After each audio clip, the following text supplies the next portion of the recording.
समस्या तो है। अब मैं वो युवा वाली बात इसलिए कर रहा था कि अभी अगर हम पूरे विश्व की बात करें तो भारत सबसे युवा देश है, जैसा पढ़ भी रहे हैं और देख भी रहे हैं। 77 साल का और देश ही अब ये देख रहे हैं कि ये जो आजाद। युवा देश है, अब ये जो आज की जनरेशन है, और मैं वो आपके टॉपिक पे ही आ रहा हूँ कि उसको ख़त्म किया जा रहा है भाषा को लाद कर, मतलब इंग्लिश को लाद कर। और मुझे ये लगता है कि हमारी जनरेशन, या जो जैसे अभी आपने आपकी माता जी का उदाहरण दिया, तो वो जो जनरेशन्स हैं हमारी, वो हिंदी को सहेज के आज भी रखी हुई हैं। और इवन हम भी हिंदी को बहुत हद तक सहेजे हुए हैं, आज भी हम हिंदी में बात करना ज़्यादा प्रेफर करते हैं। तो क्या है कि अब वो जब हमारी जनरेशन जाएंगी तो क्या पूरी तरह इंग्लिश हावी हो जाएगी? ये उस तरफ हम जा रहे हैं। और अगर नहीं तो इस चीज़ को रोकने के लिए विद्यालय स्तर पर, कॉलेज स्तर पर, या जो संस्थान है जिसमें हम लोग काम करते हैं आज, जैसे हमारे यहाँ अभी हमें को जो उदाहरण देखा कि उसको यही लगा होगा कि यहाँ इंग्लिश में ही बात करनी होगी, लेकिन जब उसे बताया गया कि हम इंग्लिश में बात ही नहीं करते, हम या तो इंग्लिश में करते हैं या तो हिंदी में करते हैं, स्वाभाविक तो वो फिर एक बोलेंगे ना, एक कंफर्ट जोन में आया।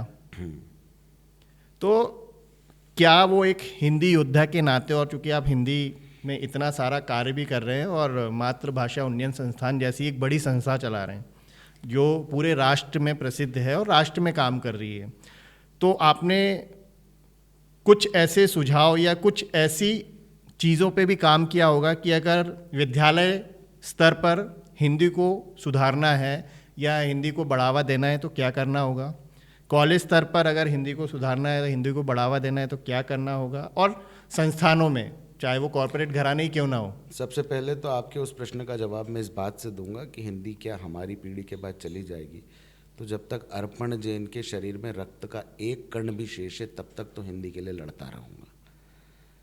मैंने हिंदी योद्धाओं, मैं अकेला हिंदी योद्धा नहीं हूँ, आज देश में 30 लाख लोग जिन्होंने अपने दस्तखत बदल दिए वो सब हिंदी योद्धा, और ये बड़ी बात है, ये ईश्वर की कृपा है। और ये सच में इसलिए भी बड़ी बात है भैया कि जिस दौर में आपका बच्चा भी यदि आपकी बात मान ले तो अपने आप पर घमंड कर लेना, एक बार खुद की पीठ थपथपा लेना कि मेरे बेटे ने मेरी बात मान ली। उस दौर में 30 लाख लोगों ने मेरी बात मान ली, डॉक्टर वेद प्रताप वैदिक जी की बात मान ली, राजकुमार कुंभत जी की बात मान ली, और अपने दस्तखत अन्य भाषाओं से हिंदी में करना शुरू कर दिया।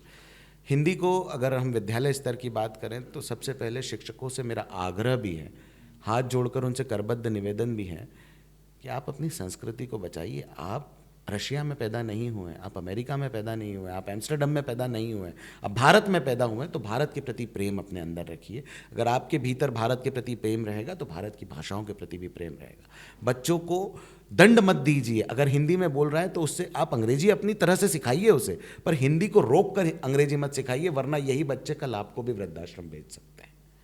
आपको इस बात का डर आज नहीं लग रहा होगा, पर जब आपके बच्चे उनके बच्चों के सामने आपकी अवहेलना करेंगे तब याद आएगी मेरी ये बात आप तब याद रखेंगे कि अर्पण ने कहा था कि मेरे और मैं बच्चे भी पर्सनली सारे ऐसे स्कूल, सारे ऐसे कॉलेजेस, सारे ऐसे इंस्टीट्यूट से रिक्वेस्ट करूंगा, हाथ जोड़कर रिक्वेस्ट करूंगा कि हिंदी के नाम पे ये फ़ाइन वाला डर तो निकाल दीजिए कि अगर कोई भी बच्चा हिंदी में बात करेगा तो उस पर फ़ाइन लगेगा। मतलब हम एक आज़ाद देश में रहते हैं, भारत देश में रहते हैं, जिसकी मातृभाषा हिंदी है। हमारे विचार हिंदी में ज़्यादा प्रकट होते हैं, हमारे विचार हम हिंदी में ज़्यादा अच्छे से बता पाते हैं, तो क्यों उन विचारों को रोकने के लिए आप ये फ़ाइन जैसा सिस्टम लागू कर रहे हैं।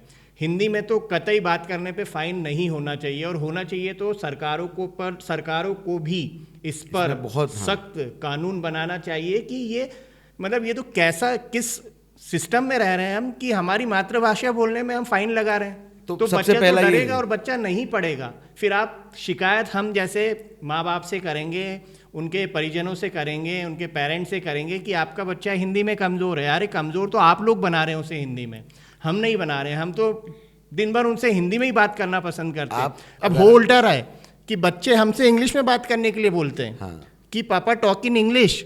अरे why should I talk in English, मेरी मातृभाषा हिंदी है तो मैं हिंदी में बात करूंगा। मातृभाषा का मतलब यही हुआ मातृकुल परिवेश की भाषा। मतलब वो इंग्लिश को अब स्कूल कॉलेजेस से निकाल के हम घरों तक पहुंचा रहे, और जबकि होना उल्टा चाहिए। जो भाषा में आप सहज हो सकते हैं, उसमें अपने आप को अभिव्यक्त कीजिए। तो विद्यालयों को ये अपने दायित्व, अपने शिक्षकों को पहला दायित्व तो ये फाइन लगाने वाला सिस्टम बंद करिए। अंग्रेजी खूब अच्छे से सिखाइए यार, हिंदी भी सिखाइए, क्योंकि इस हिंदुस्तान में आप इस बात को ध्यान रख लीजिए कि ये बच्चे जो हैं 98% बच्चे आपके विद्यालय के भी कितने भी उत्तीर्ण अच्छे हो जाएं, कितने भी प्रवीण हो जाएं, वो हिंदुस्तान में ही रह के काम करने वाले हैं। केवल 2% लोग ही हिंदुस्तान से बाहर जाते हैं विदेशों में। दूसरा, हम जो मातृभाषा उन्नयन संस्थान की ओर से प्रयास लगातार कर रहे हैं, हम विद्यालयों में जाकर हिंदी सभाएं कर रहे हैं, वहाँ शिक्षकों को जागरूक कर रहे हैं, माता पिता को जागरूक कर रहे हैं, और हिंदी सिखाने के पीछे के लालच को भी बता रहे हैं। कहते हैं ना कि बचपन में हम वो पहाड़ा जल्दी याद कर लेते थे जिसके लिए दादी हमें चॉकलेट दिया करती थी या दादा हमें 1 रुपया दिया करते थे। तो हम वो लालच तैयार कर रहे हैं। वो लालच इतना बड़ा है कि हिंदुस्तान में हजारों लाखों अवसर हिंदी जानने वालों के लिए नौकरियों में उपलब्ध है।